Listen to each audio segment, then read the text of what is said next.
In this month of February, which is Black History Month, we are taking some time in our services to lift up the names and stories of Black Unitarian Universalists from our history.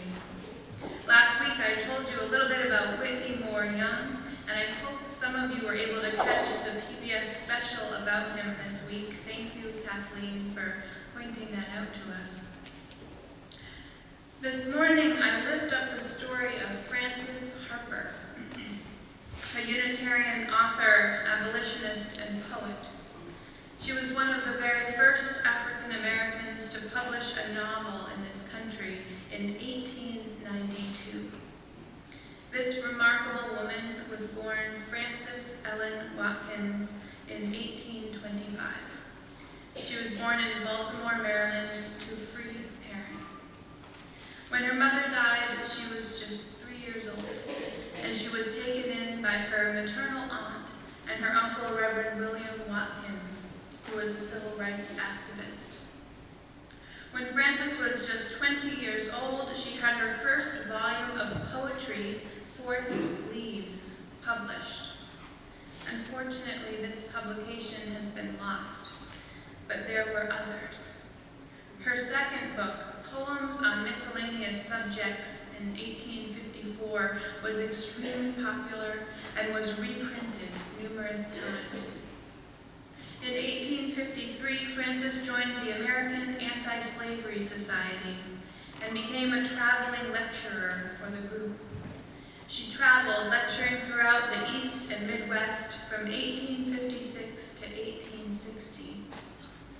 At the age of 35, in 1860, she married Fenton Harper, a widower with 3 children.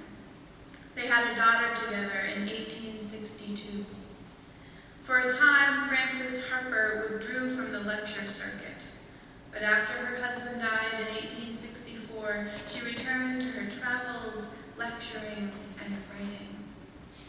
Frances Watkins Harper was a strong supporter of abolitionism, prohibition, and women's suffrage, progressive causes linked before and after the American Civil War. She was also active in the Unitarian Church, which supported abolition. She often read her poetry at the public meetings. In 1866, she gave a moving speech before the National Women's Rights Convention, demanding equal rights for all, including Black women. In 1892, at the age of 67, she published her first novel, Iola Leroy, or Shadows.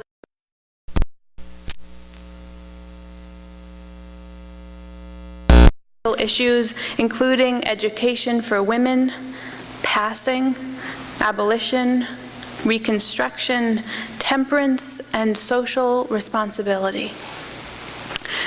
The closing words of her famous poem, "Bury me not in a land of slaves," are these. I ask no monument, proud and high, to arrest the gaze of the passers-by. All that my yearning spirit craves is bury me not in a land of slaves. Frances Harper died on February 22nd, 1911. And this amazing woman was not buried in a land of slaves.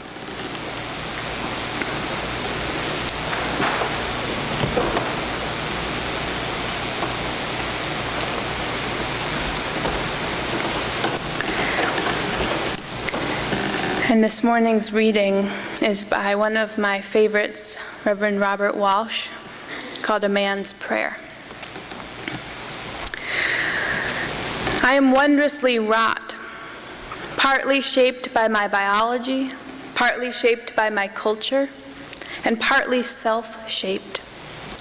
I am so wonderfully fashioned that the workings of myself amaze and confuse me. I know I have the power to choose among many paths, yet most of the time I am on automatic pilot, acting out of little examined assumptions, values, rituals, myths, appetites, and impulses. I can meet my life in many ways. I can be tough-minded. I can be tender-hearted. I can move between activity and quietness. I can express my uniqueness and individuality, and I can forget myself in commitment to family and community. I can judge. I can bear witness to the good and the evil around me, and I can forgive. I can analyze, theologize, figure the world out, and I can listen to the still small voice of conscience, intuition, the Holy Spirit. All these ways of meeting life and more are part of the potential that is me. But I'm afraid to move very far or very fast from the ways that have become comfortable. I seek the self-knowledge that may illuminate new possibilities in life, and I seek the courage to try them. Most of all, I pray for wholeness, for a life in which my many ways of living can be connected and filled with the meaning of holy creation. At the beginning of this month, I was lucky enough to be in Florida at a UU Ministers Conference. It was called Institute for Excellence in Ministry, and I joined 450 ministers for a week of workshops, amazing worship services, and connecting with colleagues from all around the country.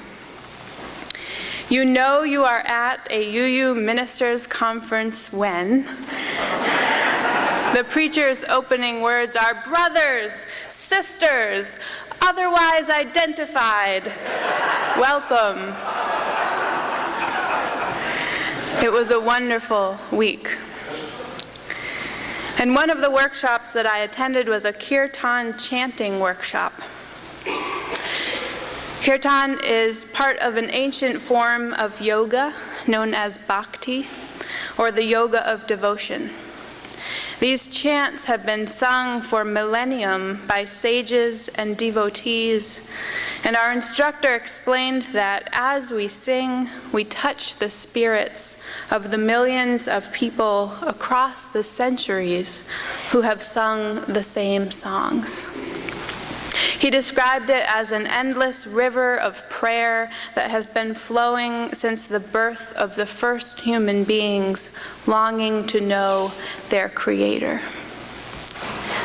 One of the chants that was taught to us is a chant that is said to contain the power to end all suffering. Unfortunately, I forget how it goes. So here in Provincetown, we are going to have to slog through our suffering a little while longer. And not only am I not going to alleviate our suffering through chanting this morning, I am also going to challenge you by offering up the controversial thought that much of our suffering is actually of our own making. And another challenging thought coming, that we have within ourselves the ability to end much of our suffering. Now, I beg you not to tune me out here because you have experienced suffering unrelated to your words, deeds, actions, or beliefs. I know this world can be an unfair place. I do know that. But remember what I said the other day about trying ideas on. That is what I'd like you to do today if you can. Listen to the thoughts of this service, and if an idea fits, keep it with you. And if it doesn't, put it down. but try it on. In a minute, I'll be telling you about some life-changing wisdom brought to us by author Don Miguel Ruiz called The 4 Agreements. And I want to thank Wave for turning me on to this teaching. But first, I want to share with you Don Miguel Ruiz's vision of what life could be like for us if we were able to embrace and practice the wisdom of the 4 agreements. Let's use this as a meditation of sorts. So if you want to, you can close your eyes. Imagine that you have permission to be happy and to truly enjoy your life. Your life is free of conflict with yourself and with others. Imagine living your life without fear of expressing your dreams. You know what you want, what you don't want, and when you want it. You are free to change your life the way you really want to. You are not afraid to ask for what you need, to say yes or no to anything or anyone. Imagine living your life without the fear of being judged by others. You no longer rule your behavior according to what others may think about you. You are no longer responsible for anyone's opinion. You have no need to control anyone, and no one controls you either. Imagine living your life without judging others. You can easily forgive others and let go of any judgments that you have made. You don't have the need to be right, and you don't need to make anyone else wrong. You respect yourself and everyone else, and they respect you in return. Imagine living without the fear of loving and not being loved. You are no longer afraid to be rejected, and you don't have the need to be accepted. You can say, "I love you," with no shame or justification. You can walk in the world with your heart completely open and not be afraid to be hurt. Imagine living your life without being afraid to take a risk and to explore life. You are not afraid to lose anything. You are not afraid to be alive in the world, and you are not afraid to die. Imagine that you love yourself just the way you are. You love your body just the way it is. And you love your emotions just the way they are. You know that you are perfect just the way you are. Imagine. And when you're ready, you can open your eyes. Don Miguel Ruiz passes on to us in his book, The 4 Agreements, his knowledge and understanding of ancient Toltec teachings passed on through generations. The Toltec were women and men of knowledge who lived thousands of years ago in southern Mexico. They were scientists and artists who formed a society to explore and conserve spiritual knowledge and practices of the ancient ones. From this knowledge, Ruiz crafted these 4 agreements. Number 1, be impeccable with your word. Speak with integrity. Say only what you mean. Avoid using the word to speak against yourself or to gossip about others. Use the power of your word in the direction of truth and love. Number 2, don't take anything personally. Nothing others do is because of you. What others say and do is a projection of their own reality. When you are immune to the opinions and actions of others, you won't be the victim of needless suffering. Number 3, don't make assumptions. Find the courage to ask questions and to express what you really want. Communicate with others as clearly as you can to avoid misunderstandings, sadness, and drama. With just this one agreement, you can completely transform your life. Number 4, always do your best. Your best is going to change from moment to moment. It will be different when you are healthy as opposed to sick.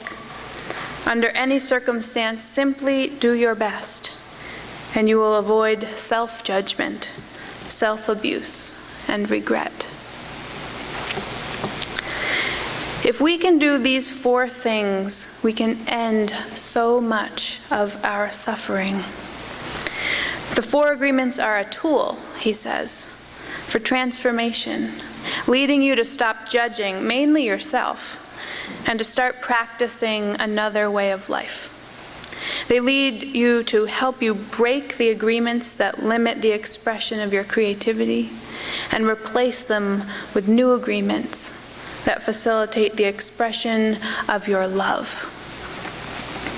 If it's helpful to you, think of these 4 agreements as a map that leads to a happier, less anxious, less judgmental self. But the map only works if you use it. Your commitment to following the map is what will make the difference, not just looking at it. And of course, it's easier said than done. So let's unpack this map a little more. Number 1 is be impeccable with your word. Living in a place where, as Bruce once put it, information is the currency of the realm, it takes some extra work on our part to resist the urge to gossip or to pass on every interesting tidbit of news that we have heard, regardless of the veracity or impact of said information. We live in a small town, and we suffer the pitfalls of small town living. We also reap the benefits of small town living when we pay attention to and care for one another, and are watched out for and cared for in return. And how we use our words can make the difference between small town life feeling like blood-sucking or blessing. Kaylin Davis introduced me to a great acronym to help us with this the other day. It plays on that great old advice, think before you speak. So think, T-H-I-N-K. T, is it true? H, is it helpful? I, is it inspiring? N, is it necessary? K, is it kind? And thinking before speaking is just one part of this quite immense task of being impeccable with our word. It also encompasses, from my point of view, speaking up, even when that is hard, and keeping our promises, actually doing what we say we will. That's that old other saying, you are only as good as your word. Here at the Meeting House, our affirmation words say, seek the truth in love. But in other churches, I have seen an affirmation which says, speak the truth in love. And as a community here, we are trying to do both. And number 2, don't take it personally. I think Wave and I both agreed that this one may just be the hardest. Have any of you ever seen those big red buttons on the Staples commercials? The ones that say easy on them? The marketing gimmick here is that Staples makes everything so easy that you can get anything you need for a project at the push of a button. That was easy. Well, sometimes I think that we are like enormous human easy buttons, walking around with all of our sensitivities and hurt feelings and family of origin emotional baggage, just waiting for someone to say the wrong thing that pushes our virtual buttons and sends us into a tailspin. I know I can be like this.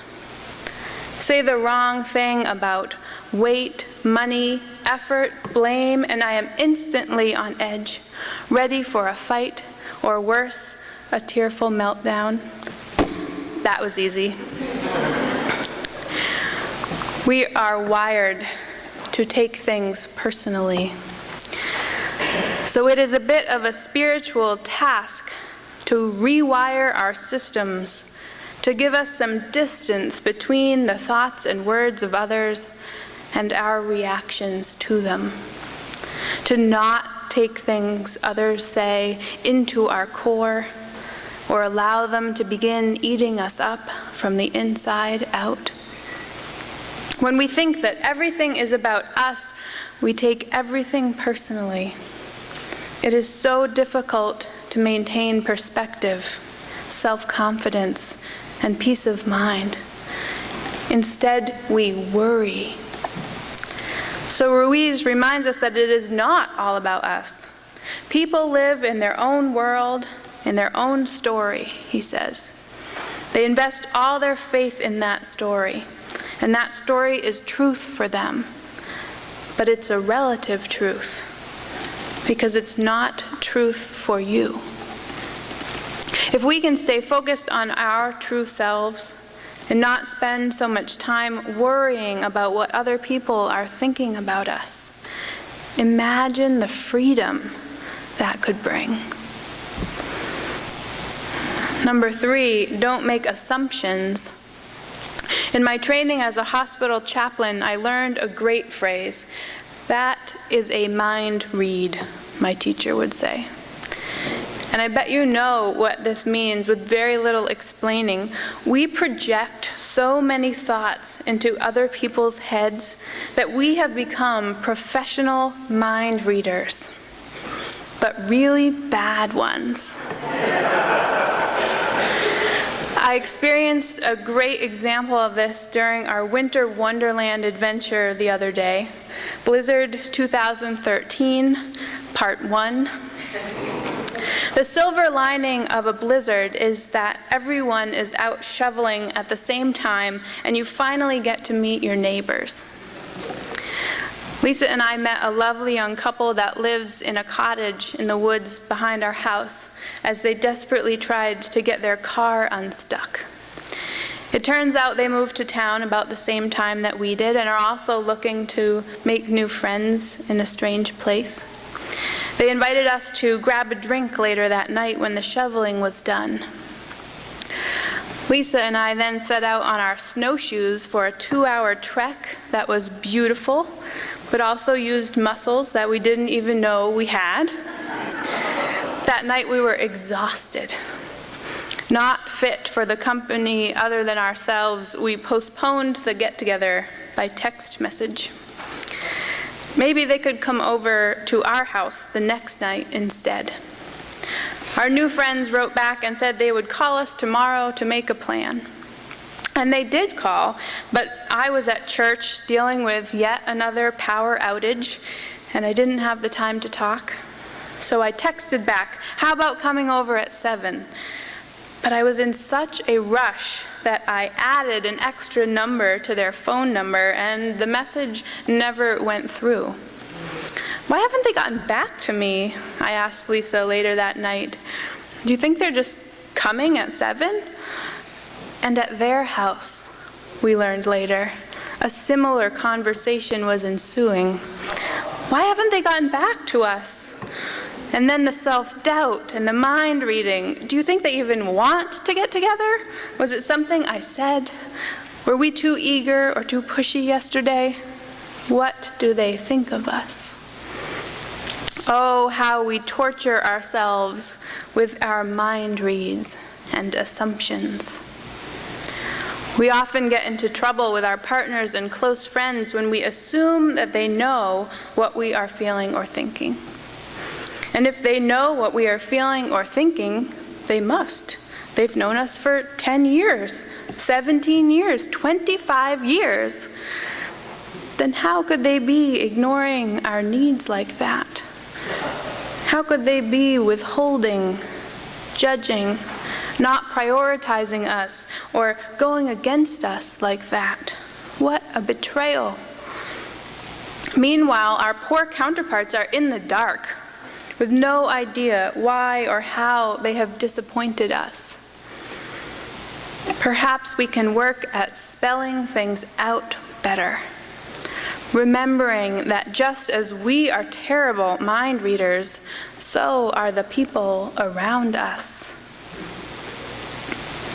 And finally, number 4, do your best. Here is where all 4 agreements connect. We don't have a lot of control over the image or story that other people create about us, and we are not mind readers.